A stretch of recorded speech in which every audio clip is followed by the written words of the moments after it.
Are you ready for good talk? And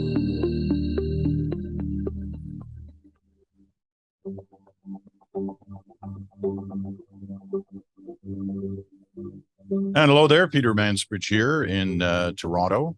Chantal's in Montreal. And our coronation reporter, Bruce Anderson, is in, he chose to find where could he go in the United Kingdom to get a real pulse of the nation, to get a sense of how things look for the crowning of Prince Charles to become King Charles. Well, he's already King Charles, but officially becomes King Charles III today with the coronation in Westminster Abbey. So Bruce is up in northern Scotland, not just Scotland, but northern Scotland. It's up in the Highlands. Peter, I've recreated the exact look of Peter Mansbridge's studio, his overseas studio for the bridge. Everything looks exactly as it does when you're podcasting from here, and I'm happy to be doing it. It does, and I'm glad you took this picture because I want to keep this picture to make sure everything's still there when I get back. What can you tell us? I mean, you're not exactly a monarchist, and you've been careful about what you've had to say about this, the new monarch. But here it is, 24 hours until the crown. I think people here are going to pay a lot of attention to it. I think it's going to have a big audience. I think that people like the pomp and the ceremony and the spectacle of it, and they'll tune in regardless of whether they are super monarchists or somewhere further along the spectrum towards Republicans. I sense that in this community in northern Scotland that there are a lot of people who had a lot of regard for the Queen. The minister that used to be her, I don't know what you probably know what the exact term is, but who ran the parish here was the Queen's minister. Let's not hire him. Please do not give this guy a permanent contract as a journalist. This is not my beat. He's really bad. It's not my beat, the Royal. But there's going to be people are going to deliver decorations into the church yard tomorrow, and there's going to be some celebration. I don't know how big it's going to be. Maybe we can talk about it next week, but I suspect this will be my last invitation to be a correspondent on royal events, and that's probably as it should be. It sounds to me, Chantal, like he's been bought off. I mean, he's talking about big audiences, and people are excited, and I'm guessing there's some free food involved. I see no souvenirs, no evidence that he's partaking, although he's faking it. He's really a terrible reporter. Let's agree on that. But then my heart's not in it. I'm going to be honest. So, take it as you will. But I do think people will pay attention to it because it is a thing in the life of the country. And how they'll feel about it after, I don't know. I mean, the Stone of Destiny is going to do its job. We know that. You should tell us what that is for those who aren't. And what its job is. I'm not the person to. This is a stone that's kept in Edinburgh Castle, right? And it goes down. It's beneath the crowning chair, and it's sort of a tradition and history, and it's Scotland's part of what happens, and it's all very interesting. It's got its own history itself. And Bruce next week will have a short documentary on that, on the bridge, and very short. It's like the Sorting Hat in Harry Potter for those more current generation. Except it's heavier. That's my take. We're at two extremes of this celebration since I'm in the only province in Canada that has absolutely no official events planned by the Lieutenant Governor, and I can safely predict that. I think Abacus this week had a poll that said 4% of Canadians are planning to watch. Well, I can safely report that 99% of that 4% does not reside in Quebec. Which is unlike 52 or 53 when Elizabeth, the coronation took place. There were 100,000 in the streets in Montreal. Because I had this image that you'd be down there tomorrow morning with one of those little umbrella chairs sitting beside along the main street waiting for the parade to come by, to cover it, of course, not to partake in it, but to cover it. But I guess I think I'll go cycling. Cycling looks like a good cycling morning tomorrow. Okay, I think we've done that one. Probably. We've definitely covered the coronation, and we can proudly say that we were part of King Charles' big moment. Okay, let's move to the major topic at hand, which is after a bit of a build-up in the last week, that the speech last night by the Prime Minister was going to be a big deal in Ottawa at the Convention of Liberals. A big deal in the sense that the delegates would be looking at this guy and saying, really, has he still got it in the tank to go for another election? He certainly thinks so, and he certainly seemed to say so last night. But overall, in terms of the speech itself, how would you characterize what we witnessed last night? And for those who didn't see it, you can still find it online, or certainly bits of it, if you so feel that you'd want to have a look yourself. But Chantal, why don't you start? You can actually watch the entire thing on CPAC, as I did early this morning, because as you know, if you know anything as a journalist about Justin Trudeau, it's that he is always late to everything. And so he was late beyond my bedtime last night. I figured someone else. So I woke up to a speech, a Justin Trudeau speech. I thought overall that he delivered the speech he needed. And he probably shut down any speculation that he would not be leading the party in the next election, or that he didn't feel, that's just as important, he didn't feel like leading the party in the next election. Now, I did some exercise in my mind as I was listening to the speech. And it wasn't one of those just the sunny ways speech. It involved a fair amount of attacks on the Conservatives, the Pierre Poilievre Conservatives, and on the leader himself.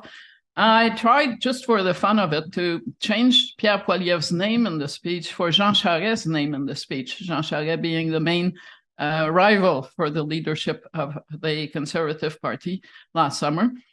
And I thought, and I've always thought so as much, but even more so with this exercise, Justin Trudeau would possibly have delivered this farewell speech last night rather than a speech that was about the choices that he is going to be putting to Canadians and the contrast between his party and the Poilievre-led party. If he had to deliver the same speech using Jean Charest, it wouldn't have worked as well. It would have sounded like scare tactics, because in many ways, Jean Charest was not very far from the same page as the Liberals on climate change, for instance, or even on social programs. Plus, a lot of people, I was looking at the room, a lot of the people in that room had actually in the past cheered Jean Charest on or voted for him. So things would have been significantly different. Now, Mr. Poilievre is giving Justin Trudeau a cause in his gut to want to fight a fourth campaign. And I think that also works for the Liberals who are attending this convention, that Pierre Poilievre is the best enemy they could hope for if they're going to galvanize rank and file members into fighting that fight at a time when fatigue with the government and with Justin Trudeau, including inside the party, is a lot higher than it would have been even 2 or 3 years ago. Bruce. I'm intrigued by Chantal's point about, did he give the speech that he needed to? I think if the question is, in order to protect his ability to be the Liberal leader in the next election, for sure, but I also don't think that there was any significant chance of a challenge to that. If I ask myself the question, did he give the speech that he needed to in order to find 5 to 10% more support with the public? I didn't feel it was that speech. I didn't feel it was that speech in either one of two respects. I thought that it talked more about past accomplishments than what's the big ideas for the future. The future vision was really characterized as, we'll always look out for people, we'll always put people first. which is nice, and I think broadly would be supported by people as a sense of the right values. But it felt to me like it stopped short of describing some exciting new directions that the Liberal Party wanted to lead the country towards. And I think that it's time for him to start talking more about that. And it feels like that was an opportunity perhaps missed. The second test for me was, this was, I think, intended to be either the first or the best to date version of him defining Pierre Poilievre and taking off the gloves and delivering a sense of, this is how I'm going to challenge Canadians to think about my main rival. And so I was looking for something that was perhaps even sharper, perhaps even more crystallized, perhaps something that I felt would land with a little bit more impact. Which brings me to my last point, which is that the language and the phrasing for speeches by the Prime Minister and members of the government generally, there's a marbled quality to it. It doesn't have, the edges have been kind of taken off it. The language doesn't land with the same kind of breakthrough impact that, not to put too fine a point on it, that Pierre Poilievre's language has. And so I think they need to define him. I think they started late, and he's already kind of avoided, Poilievre that is, has already kind of moved away from some of the behaviors and some of the themes that made him more vulnerable.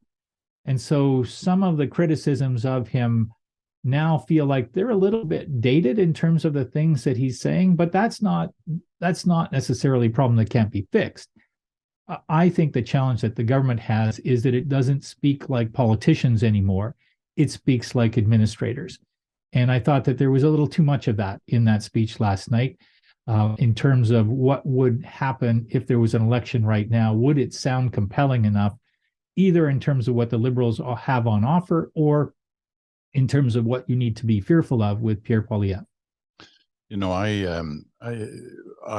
listened to it and read about it, and it seems to me that the Liberals and Trudeau himself are looking for a slogan that they can, go after Poilievre on.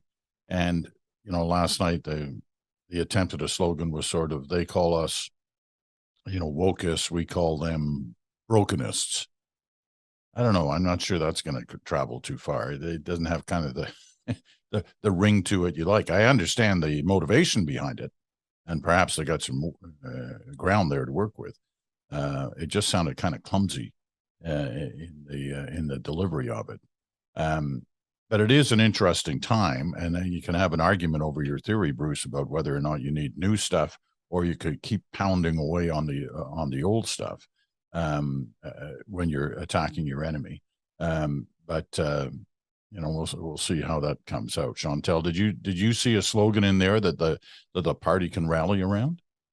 But I wasn't looking for one, basically, in the sense that I don't believe that conventions matter to the larger public unless they provide. Well, yes, if they were dividing on the floor of the convention with people saying Justin Trudeau he's got to go, etc.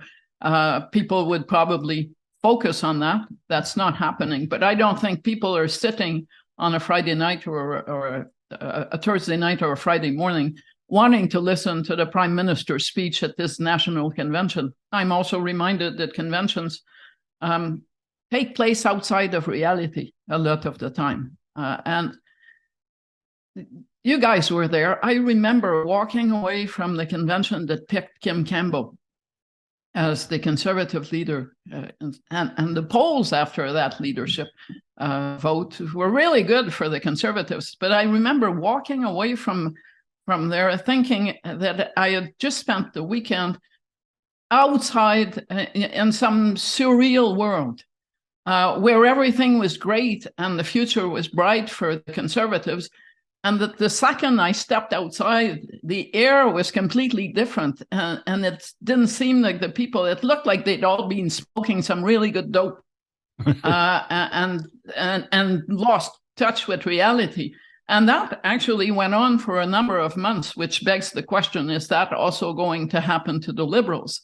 That they obviously feel that they don't want to get in the way of Pierre Poilievre defining himself. And at this point, Pierre Poilievre is doing a good job of not drawing on the Canadian voters that he needs if he's going to win an election. Whether that will be sustained for a year and a half is a question mark, but I do think it's a bit early in the game to be trying to use slogans for an election that, at least in my mind, is at least a year away. I'm not going to say 2 years because I'm not a 2025 person. I also, from the speech, got the clear confirmation that this, for the Liberals, is going to be a shield election and not a sword election. That is what happens after 3 terms. You're no longer moving forward with all kinds of new stuff. You are basically defending what you've done and defending what you own. And I'm not sure that it works for the Liberals to go around saying we're looking for brand new, fresh ideas. Because I don't think fresh is going to be identified with the Liberal brand. It's going to be safe rather than fresh that is going to be their main card versus Pierre Poilievre. But that's just me, and that's this weekend. Yeah. Okay, just to clarify, when I was talking about a slogan, I was talking about a slogan for Liberals as they leave that place to rally around. But I take your point. Bruce? Yeah, look, I agree that this convention or any of these conventions, typically not for a broader audience, but they do represent a bit of a dress rehearsal, an opportunity for the PM to kind of, or the leader of the party to ping some messages out to see what happens in a room full of, in this case, his most avid supporters, people who've kind of put in the time and effort and money to be at this event. And so I'm looking at it more from the standpoint of, does the language feel ready to move past the rehearsal stage in the economy with which it prosecutes either the problems that Mr. Trudeau sees for Pierre Poilievre, or the promise that it offers to Canadians as an alternative to the Conservatives? I think Chantal is right that the Liberals probably will end up running more of a shield campaign than a sword campaign, but I think that could be the thing that causes them to lose if they're going to lose the next campaign, because I think that voters will probably need to be more frightened by the Conservatives than they appear to be now, more frightened by Pierre Poilievre than they appear to be now. And I'm not sure that the efforts that have been made so far and the way that I heard it put last night gets the Liberals to where they might need to be in order to win a shield campaign where their basic argument is the other guys are dangerous to your interests. But there's lots of time to improve upon that. All I'm really saying is it didn't look to me like the final cut of the film that will be the Liberal campaign, and nor would I have expected it to. But I think that I'm observing, I guess, some of the things that I felt probably need to be tightened up. I did notice one thing that was interesting. Two. I was happy to see on behalf of people who believe in equal rights that Mr. Trudeau decided to tackle this woke issue. I think it's a fight that needs to be had. I think that the idea that woke is broke, which we hear from Ron DeSantis and Republicans and south of the border and some conservatives here, is a really important question. It goes to, I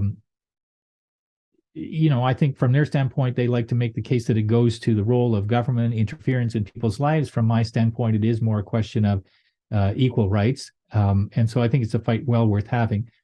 And it was good for the Prime Minister to tackle it. The second thing is that I believe that Pierre Poilievre has been particularly effective at kind of allowing the Liberals to say, you can own the idea of the middle class, which we're going to characterize as the wealthy. We're going to try to own the working class, the blue collar worker. And I did think that the Prime Minister made a point of talking about blue collar workers as part of where the Liberal Party wants to attract support, why it cares for their interests, how it shows up for them. And so I saw that as a bit of a preview for an effort on the part of the Liberals not to lose touch with those voters who don't identify so much with that middle class theming of the Liberals, and a little bit more with the kind of the everyday working guy that Pierre Poilievre likes to talk about.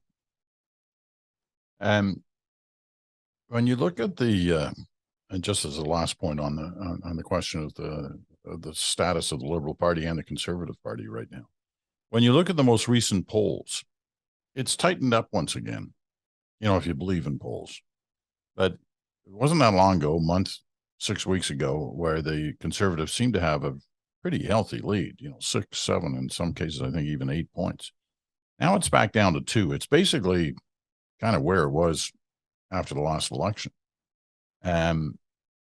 And I wonder if this addresses the point you were making, Chantal, that the opportunity for Poilievre to move forward, given the landscape of politics these days, was there, but he hasn't seemed to grasp it. If these numbers are right, they would indicate that. Well, he certainly has not made any new friends that I can see. I am fascinated, and I will remain, I think, fascinated by the fact that there is so much more distance between premiers like Doug Ford and François Legault and this Conservative leader versus his predecessors. It's real distance. No one is pushing back on that notion. And I know Premier Ford likes to say that part of the reason why he gets along with Justin Trudeau is they share some of the same voters. That's certainly true. But the Conservatives share voters with even more voters with François Legault and Premier Ford than the Liberals. And you can tell that these two premiers are not about to go out and say, we really want to work with the Poilievre government. He is put in place issues that makes them not want to be next to him instead of mending fences. The Volkswagen subsidy is not an issue on which he can find grounds to agree with Doug Ford. The childcare agreements that the provinces have signed on and the thousands of parents who now get cheaper childcare are not about to be excited if their provincial government sides with a Conservative leader who would actually put an axe to it. He hasn't said that he would, by the way. François Legault is looking at the hydro tax rebates that are included in the last Freeland budget. Do you think that he wants to be spending time dancing with a Conservative leader who wants to get rid of the CBC and has plans that make the future of Radio-Canada highly uncertain? And that basically leaves Mr. Poilievre with only one main provincial ally called Danielle Smith in Alberta. And I think that's a problem. And that's kind of a sign of what's happened since September, that rather than expand the reach of the Conservative Party as a future federal government, he has made himself more isolated, while Justin Trudeau has stepped into those vacuums, and it helps to be in government so that you can do so. But I think it kind of defines what's been happening to the Conservatives so far, and it explains their failure to thrive in the polls. Again, I do think that Pierre Poilievre is acting as if he's going to win the election with people who don't vote normally. And I think that's a huge gamble. I also think that in the process, he may be convincing a lot of people who might have stayed home because, Trudeau reterms, to go out to vote because they won't want that kind of government. So we are up to a point in different territory than anything we've seen under previous official opposition leaders. All right, Bruce, before we move on, you want to comment on that? I'm a little bit more, I would be a little bit more open to the idea that Poilievre is watching his favorability numbers rise over the last 6-7 months. His negatives have risen as well. And And so I agree with Chantal that there's a certain portion of the population for sure that the more they see and hear him, the more they don't like what they're seeing. But the pace of that growing negativity is quite a bit higher or faster for Andrew Scheer. And then once Aaron O'Toole was kind of in the throes of an election or in the run up to it, it was pretty fast there too.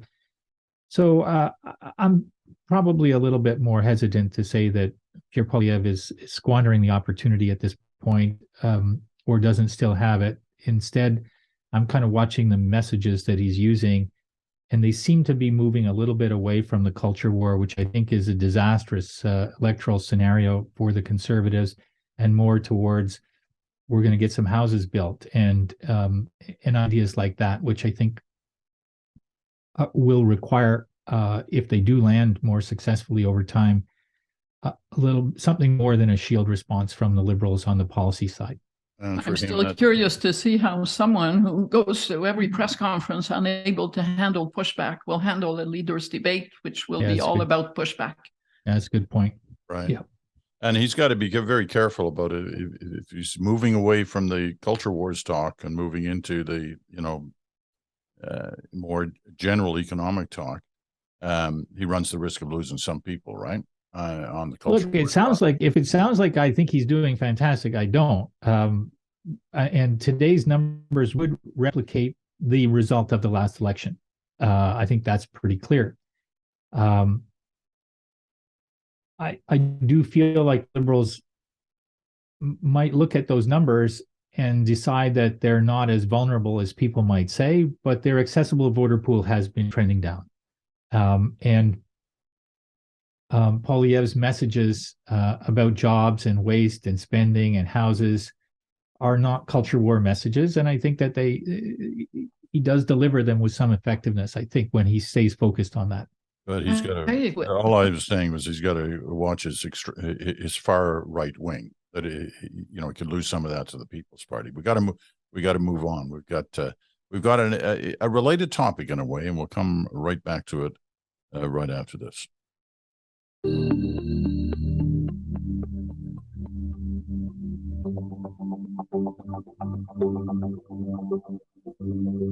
And welcome back. You're listening to Good Talk with Chantal and Bruce Anderson. I'm Peter Mansbridge. You're listening on Sirius XM, Channel 167, Canada Talks, and also on your favorite podcast platform. And because it's Friday, like Wednesday, we're also on our YouTube channel. So whichever platform you use, welcome to the program. Okay. If there was an assumption, I think, certainly on the media's part, because they've been gung-ho on this story for the last, 6 weeks anyway, loosely called the election interference story, China's involvement in trying to impact the elections, of the past two elections at least. The story seems each week, well, it's kind of run its course and it's probably over, but then the next week something new comes up. And this week it was the Michael Chong angle, which really upset a lot of people, not just inside the Conservative Party, but elsewhere as well. So the question will be, what impact is that going to have, if any? Because as you heard from those numbers we talked about in the last block, things are not moving away from the Liberals. They're kind of coming back to the Liberals a little bit. And that's why there's such a tight race. The Michael Chong story, does that elevate the election interference story back up to, center stage, Chantal? Well, to center stage and question period, but the gap between center stage and question period and center stage in the real world remains significant. I asked a few friends who are like me, spending time in the bubble, but time outside the bubble, how often people who are outside the bubble had mentioned China over the past 2 weeks, and even including this week. And the answer from all of them, and that's been my experience, is zero. And I am not saying this story is not potentially damaging to the Liberals when I say that. I am just saying that I think the bigger danger comes from what we've seen this week, which has been a moving narrative from the Liberals a failure to get on top of the issue, a forever reactive strategy rather than take the bull by the horns and say, this is what happened. And I was painful to watch, because it's painful to watch stuff that makes no sense. I watched the public safety minister stand up 12 times in the House of Commons to not answer the question of when he discovered that Michael Chong's family in Hong Kong could be subject to pressures from the Chinese government over Michael Chong's actions in the House of Commons. 12 times, that's a lot of times, only to then the next day say, oh, I found out in the newspaper.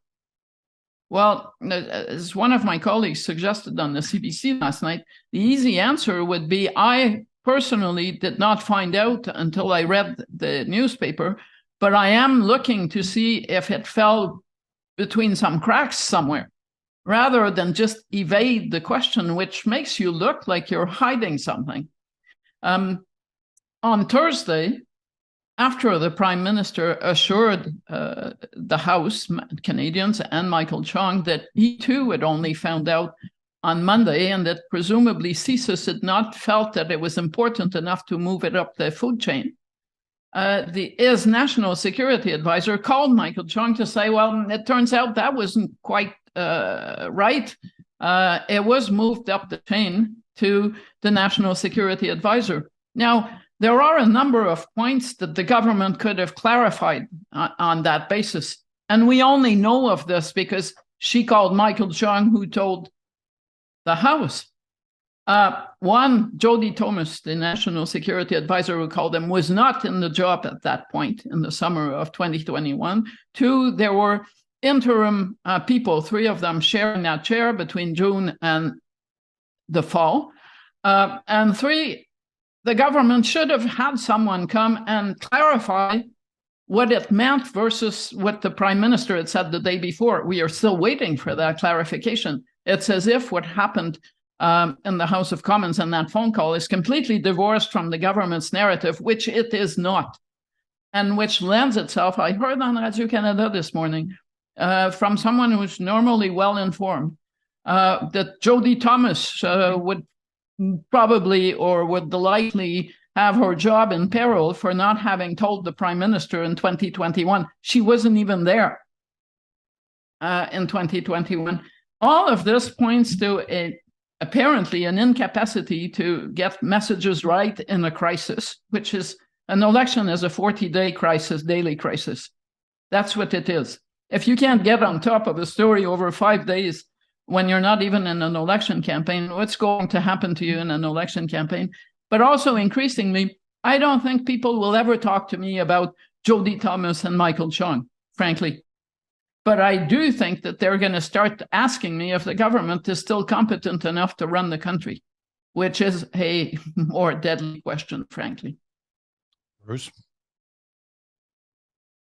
I agree with Chantal that there's no evidence that this is becoming a issue where the public is going to say something about the China story makes me want to vote conservative or less likely to vote liberal. I don't think it has that kind of resonance or impact, at least not at this point. Second thing I would say is that, again, consistent with Chantal, the only thing that has been consistent about this is the poor issue management at the center of the government on it. There's no kinder word to use. It's been shambolic from the get-go, repeatedly. And so when you have ministers saying things that sound evasive, in my experience, it's usually because they don't know what the strategy is, because it hasn't been given to them yet. And everybody who should know what the details are haven't shared what the details are so that everybody can play a role that seems more appropriate. So, and I take Chantal's point about how to answer a question, could take a number of different ways. But to me, the root cause of this continues to be the same, which is that something happens and government takes too long to figure out what it is that happened and what it is that they're going to do about it, and then to execute on what it is that they're going to do about it. And the latest aspect of that, of course, is the conversation about whether or not Canada is going to expel the diplomat whose involvement in this intimidation process is on point. It sounds like the government is saying we're not ruling it out, but we're waiting to figure out whether or not China will be upset with us if we do that, or how upset. It almost feels like that's not a conversation you want to have publicly. You want to make a decision about what you're going to do and you want to act on it. And from the time that people heard about this Michael Chong situation, which feels like it's 2 weeks now, but it's probably like 3 days. 3 days is to Chantal's point, it's 10% of an election. You can't have this thing be kind of rolling around unguided for that long without it dispiriting your troops, without it making people confused about what it is that they're supposed to be representing. And it shakes confidence. And I suspect it's shaken some confidence of some of the people who are attending that convention. So the government needs to get its strategy in place and act with some agility, I think, on this now. I must say, I was shocked listening to Mélanie Joly, the foreign affairs minister, basically make that argument that, we're contemplating, expelling that diplomat, but we've got to weigh all the different things that China could do to us if we do that. I thought, what? Really?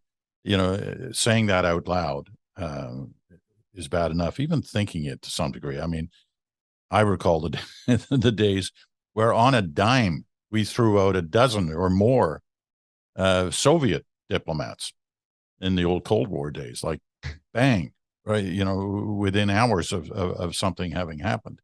And here, this has dragged on for weeks. And this particular example has dragged on for days now with no action. Tell me, does David Johnston factor into what's going to happen now, or does he just, or for the Liberals, does it just run the risk of extending the drip, drip, drip of this story? Who wants to run it? Well, you could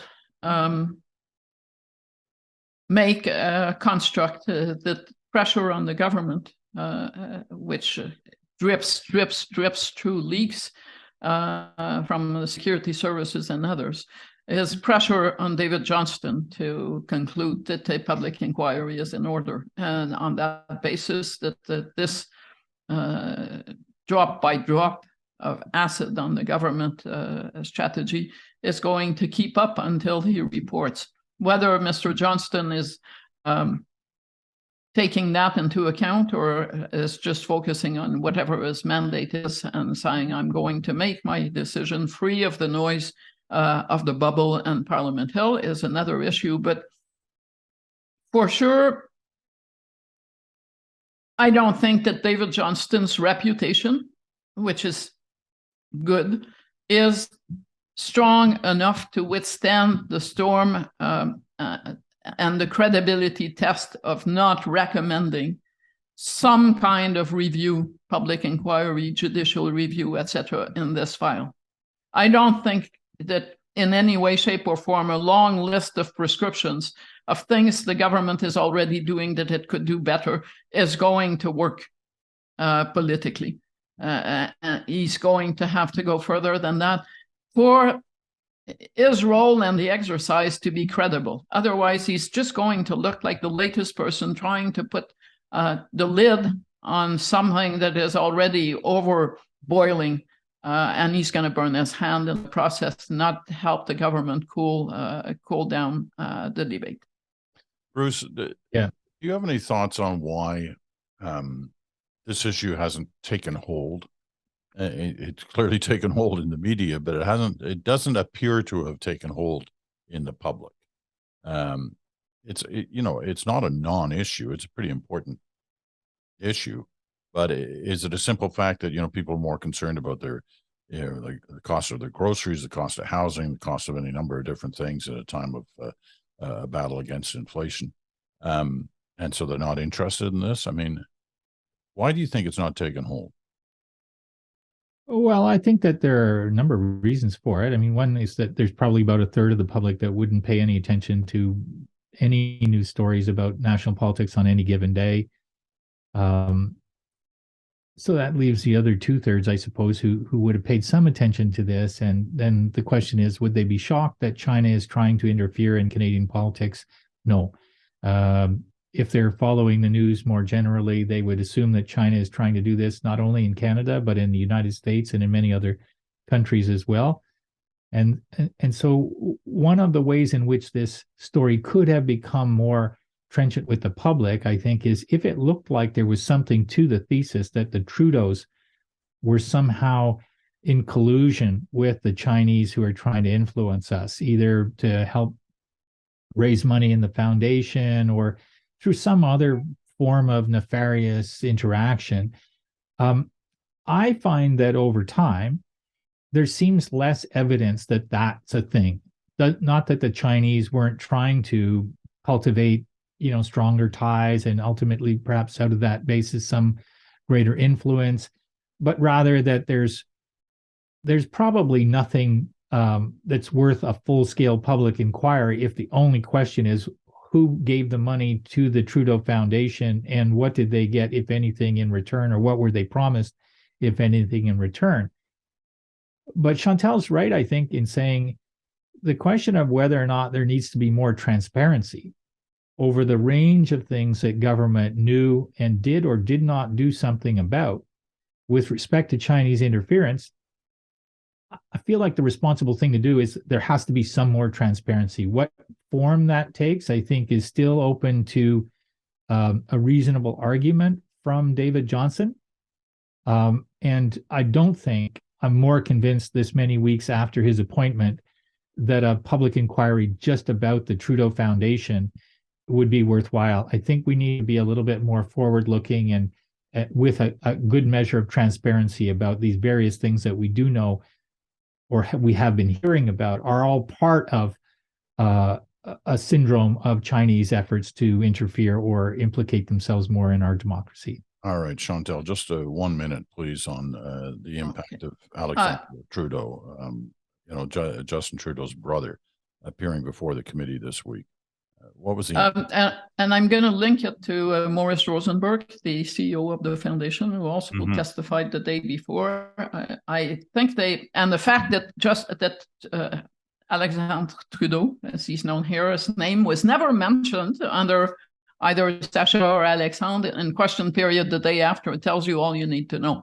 I don't think there ever was a possibility that there would be a public inquiry into the minor sideshow that is the Trudeau Foundation. And I don't think that is what really the opposition parties, when they look at the larger picture, would really want this to be. But I think what Maurice Rosenberg did that was the most useful was take people back in time to 2015, 2016, and how Canadians and their main parties, I include the Conservatives, felt about China then. A donation from China, whatever its source back in 2015-16, was not a big issue. It was kind of par for the course. And he said something that we have all heard over the Chrétien era and going forward, this belief, which I always thought was naive. I'm glad Mr. Rosenberg, who is much more experienced with Asia, came around to it this week, that we would contaminate them with the democratic virus by doing business with them. I always thought that was a self-serving rationalization for making money and overriding human rights issues. But that is what the elites of the time were saying. Premiers, the prime minister, people in Mr. Harper's government, and Hillary Clinton as vice president. And it is true that back in the days when the donation was accepted, that was the prevailing mindset, including among some of the pundits who are today writing how terribly naive and incompetent various governments have been towards China. So I thought that he did a useful service. And I don't know that the Trudeau Foundation has a future. but I don't think that it's going to be the main piece of evidence in any kind of review or inquiry into this file going forward. Okay. It's rare to catch Chantal on something. Hillary Clinton was never vice president. Yes, Secretary of State. Yeah. What am I saying? But she is the keynote speaker later today Yes. in Ottawa for the Liberal Convention. And so I'm sure we'll be hearing more about that. Okay, we're going to take our final break. And when we come back, Bruce is going to give us an insight into a new study about Canadians' attitudes on the question of equality. It's quite interesting. Back in a moment.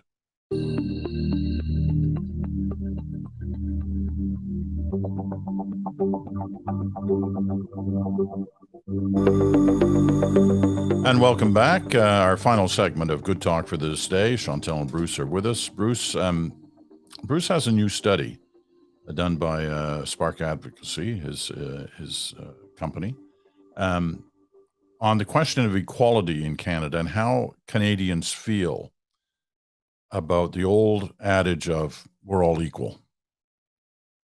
That's something we signed on to at the end of the Second World War. We're all equal. No matter who we are, where we come from, what our past is, we're all equal. Bruce, what does the study conclude?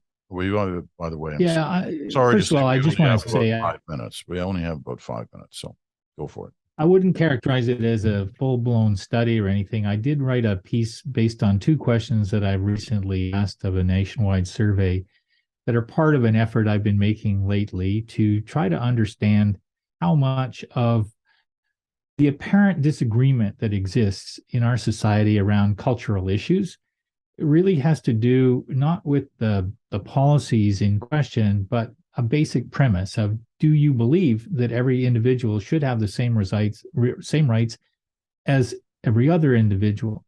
And so I asked that question specifically. Actually did it in 2 successive nationwide surveys, 1,200 each.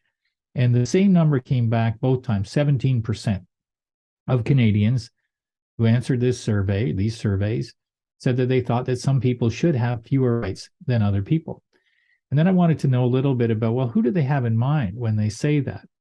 And so I asked specific questions about whether these, and I gave them categories, should have fewer rights than other people or the same rights as everybody else. And immigrants, 19% say should have fewer rights. Muslims, 13%, gay people, 12%, Jews, 8%, people of color, 7%, and women, 5%. So what's my takeaway of all of this? I mean, we can't look at a situation in Canada and say we don't seem to have as much racial tension or friction around equality as exists south of the border, or we can say 17% is a pretty big number. I tend to look at it as a pretty big number. And you asked me earlier in the week, do we know how it compares to 40, 50 years ago? And I think it's fair to ask that question. I don't know that we know the answer to that. But what I would say in my last point on this is, watching politics develop in the UK in the last few years and in the US in the last few years, it feels like some political actors are enabling arguments that are based on inequality, or that derive from that perception, that feeling that some people have that they should be more equal than others. And those arguments take more prominence. They travel the internet more effectively. They form part of the political discourse in a way that perhaps hasn't been as obvious in a very, very long period of time. So that's why I'm watching them. That's why I put out the piece, and hope to do a little bit more on that in the months ahead as well. You have thoughts on that, Chantal? I think it calls for more and deeper questions because some of the answers, I'll give you just one example. Immigrants should have different rights. I live in a province where newcomers to the province, or immigrants, have to send their kids to French language schools. They don't have the same freedom of choice as a Canadian-born citizen from Ontario or from Quebec who is English speaking. That is a difference in right that you will find from Stéphane Dion and Justin Trudeau to go down the list will be seen as justified. So these issues are kind of meshed into all kinds of situations. You can come to that answer about immigrants without being someone who feels immigrants are inferior or not equal to you. But you feel that there are certain services, rights, schools in this case, that should be accessed by virtue of the policies of a government. On the other hand, how often have you guys heard that the gender parity cabinet was doing a disservice, was treating men as unequal because more women were sitting in cabinet? And that has been true of the workplace. I remember being asked by a colleague when I went to work at Queen's Park as a correspondent, two of us were appointed, 2 women. And I was asked, don't you two feel bad that you only got here because you were women? And the answer to that was obvious. Did you feel bad when they used to hire only men? Even when women who were qualified were asking for the job. So it's easy to see how you get to 17% on the basis of perceptions like that. I think a lot of people have bought into the notion that equality means equality is okay, is a virtue, as long as we are all the same. And society and diversity is a lot more nuanced than everyone is treated the same, because obviously when you treat everyone the same, dominant groups tend to get dominant treatment. And that's been harder to explain than the concept of if we're all equal, then why would we have policies for gender parity in cabinet? And that's just one example. Got 30 seconds to respond, Bruce, then we got to wrap it up. I think Chantal's right that there are different issues that can affect the way people would answer a question like this. Obviously, I did see higher incidence of agreement that some people should have fewer rights in Quebec. And I know that the linkages to the secularist discussions and issues and policies are an important part of that and an understandable subtext there. Even though the question didn't ask about religious symbols or anything like that, it asked basically a simple question about human rights. I'm a little bit more preoccupied, I think, with the fact that the putative second front runner in the Republican race is campaigning a lot on a "Don't Say Gay" platform, and that there's quite a lot of that kind of prejudice that seems to be more enabled these days, and that's what I'm a little bit more focused on. All right, we're going to wrap it up at that. Appreciate thoughts from both of you this week. Another good discussion. Happy Coronation weekend. Know you'll all be out there. I'm Peter Mansbridge for Chantal and Bruce. Have a great weekend. Talk to you again on Monday.